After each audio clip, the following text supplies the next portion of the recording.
Guys, Padmavati, the controversy has reached the news here in Australia. The film's release is being delayed due to protests. Let's delve a little further into the real story of things.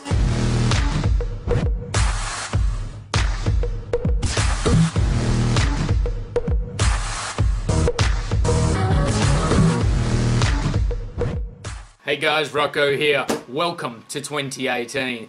Now, it's kicked it off straight away with some controversy. Well, there's been a controversy going on this for a long time now. It's Padmavati, baby. And you know what we're talking about. Is it real? Is it a true story? Is it faithful to the real story? Or does it just romanticize it to get a bit of Bahubali historical epic money? You know what I'm saying, yo? We're going to have a look at the real story of the beauty queen Padmin in Padmavati. Padmavati, the real story. Are you ready? Kickity pow. I need some fucking Red Bull for this. This is going to be controversial.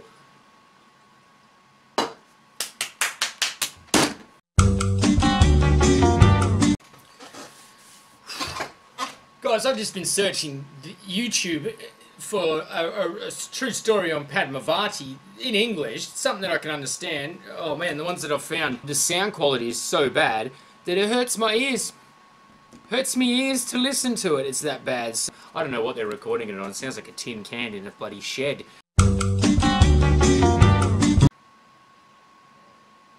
Hey guys, we got something here. Guys, let's have a look now at Padmavati, myth or reality. You ready? I don't know what it's going to be like, don't know how exactly historically accurate it's going to be, but let's have a look, it's going to be fun. Rani Padmavati. In 1303, the Delhi Sultan Alauddin Khilji attacked Chittorgarh fort to take captive the beautiful queen Padmavati. Charge! Where is Padmavati? Where is Padmavati? Meanwhile, the beautiful queen was getting ready to die. I would rather kill myself before Alauddin captures me. Shit. Whoa! No! No! Alauddin Khilji's conquest of Chittor was in vain. He could not make the beautiful queen Padmavati his queen. History? Not really. It's actually the imagination of Malik Muhammad Jayasi, a 16th century Sufi poet. Let me make up a tragic love story between a powerful king and a beautiful queen. Is this true? Khilji's sack of Chittor 200 years earlier seemed like a good idea to work with. I will add some mirch masala to this and put in a beautiful Ceylonese queen in the plot and call her Padmavati, aka Padmini.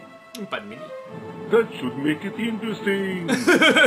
But to many, this story is real, which is why Sanjay Leela Bansali's film Padmavati is being targeted by people who think popular myth is truth. I'm going to stop it right there. But do you ever think to yourself sometimes that myths have to be based on some sort of a truth? It's like books. Whenever you get the best books, the best story ever, like let's just take Lord of the Rings, just for instance. Not saying it's the best story ever, but let's just say Lord of the Rings for discussion's sake. Correct? Correct. Lord of the Rings was written to mirror the trench battles between brotherhoods, like a massive war. You can always count on your best friend, the guy standing beside you, Samwise and Frodo. That was the base inspiration for it all. Was wartime, was World War I believe it was for Tolkien. So you just have to wonder how much of it is really myth and how much of it is reality. This is cool anyway. I like this type of shit. Learn a little bit about history or mythology or myth history, histology. Shit, I have a fucking thing on! He is misrepresenting history. Remove the scenes of romance between Khilji and Padmavati. First, they attacked him during the shoot in Jaipur's Jaigarh fort, forcing him to say, "There is nothing in the film to upset anyone's sentiment. I will not shoot in Rajasthan anymore." But then it happened again, near Kolhapur in Maharashtra, this time in the dead of the night, destroying costumes and equipment of 4 crores. "We will set fire to his set. He will never be able to film the movie." God, it's like This is not the first time that Bansali's film has run afoul of history keepers. In Bajirao Mastani, this is a wrong image being shown of Peshwa Bajirao. The Peshwa's wives cannot be shown as dancing. Other period films too have been criticized. Jodha Akbar. It is historically inaccurate. Translation: we don't want you showing a romance between a Muslim ruler and a Rajput princess. Yeah, now we get down to This it, eh? time the film industry was livid. I'm waiting to see how many people are punished for what they've done. This is a mockery of democracy. Despite both incidents of violence, Bhansali did not file any criminal case, nor did the governments of Rajasthan or Maharashtra take any action. When troublemakers are not punished in the beginning, it encourages others, thinking they will also get away with it. It's true. If the protesters disagree with the film, they can go and make their own version of history. That's obviously something the miscreants don't have the capacity to do. I will continue to shoot my film. Hatred cannot stop me making a story on love. The funny thing is that SLB's Padmavati is a story about a story. The Imperial Gazette of India Yeah. 1909 says, in the final verses of his work, the Sufi poet explains that his entire story is an allegory, Allegory. meaning it's not to be taken literally. There There you was go, once guys. a queen called Padmavati. Whether she lived or was a myth is spotty. But irrespective of facts, protesters damaged in lakhs, but they still couldn't do Bhansali's chutti. Alright, so that wasn't so much of the true story, but that was why the controversy, I sort of got the backstory on why the controversy was that. Guys, if there's anyone out there that can find a good video, not hours long if possible, but a good, like, say, 10, 15 minute video of Padmavati's story that they can translate into English or put English subtitles on, leave me the link down below because I want to know the full in-depth story behind this shit.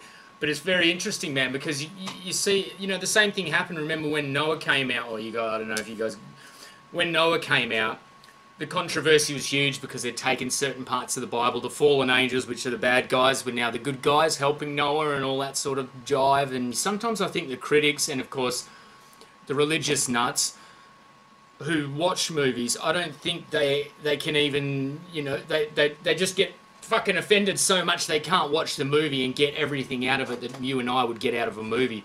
So it's the same, like, for instance, I haven't seen Padmavati, so for in Noah with the fallen angels, they're supposed to be bad guys throughout the Bible. They would never help anyone. They would just, you know, screw people over.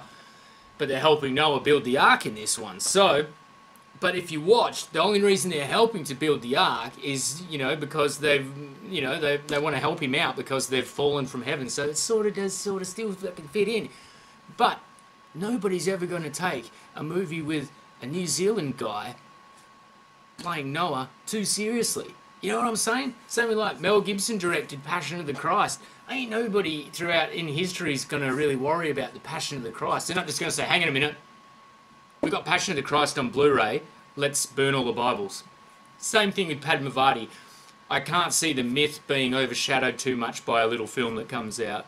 It's one of those things that, you know, it's a story that's obviously written in scrolls and scriptures and temples and poems and books. It's like the real story is out there. Like movies inherently are artwork, so they're allowed that artistic license. You know, you can't really get mad at a filmmaker because if they put what really happened minute by minute on film, we'd still be in the fourth day of the World War II movie, you know what I mean? We wouldn't have even gotten anywhere yet. It would be so boring to watch that it would turn people off of Padmavati.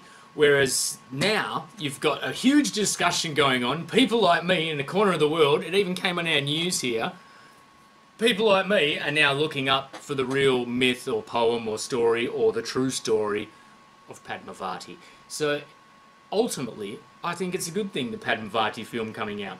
Sure, you can watch it and think, oh God, that's not my Padmavati. You know, like, you know, I was in the cinemas last month. It wasn't my Luke Skywalker. You know, I got mad. But I didn't burn down anybody's sets, and, you know, we're not attacking anyone over it. It's just one group of people, a crew, a talented crew, have come together, made a film, a beautiful actress in it as well, and the film looks beautiful to me. Like, from the trailer, it really did look smashing. It looked unbelievable. It was on par, the visuals, not the effects and the battle scenes, but the visuals were on par for me for Bahubali 2. So guys, let me know down below. This video's probably gone on way too long, but I think there was only 4 minutes out. I say, hey, fucking who cares, Rocco? Guys, hit me up down below for any real facts I need to know on Padmavati, or better still, I want that video, guys. Hook that video up, guys. Sergeant Rocco is not got the sign up there for his subscribers. We've just hit 44,000 and change, so thank you very much, guys. The new year, it's going to be a big year, guys. More coming at ya real soon. That was Padmavati, Myth or Reality. Go and give Bizbo a subscribe, man, because that was pretty cool. That was cool, man. If he's animated all that himself, which he must have, hats off to people that can do that. Also coming at ya, we've got some new India's Got Talent videos with some real Indian talent that you probably have not heard of. Amazing voices, amazing talents coming at you from Sergeant Rocco. Guys, thank you very much. Happy New Year, and see you the next time. Girl, to call